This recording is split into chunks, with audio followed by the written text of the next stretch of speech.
ஏ அப்புறம் ஆயி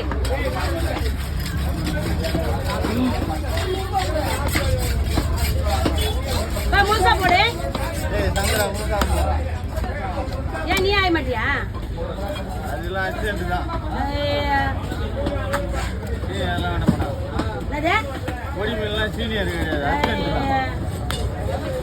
பெரிய மீன் தான் மீனே இல்லைன்னு வச்சுக்க. பொடி மீன் கொடுங்க, நான் வாங்கி தரேன்.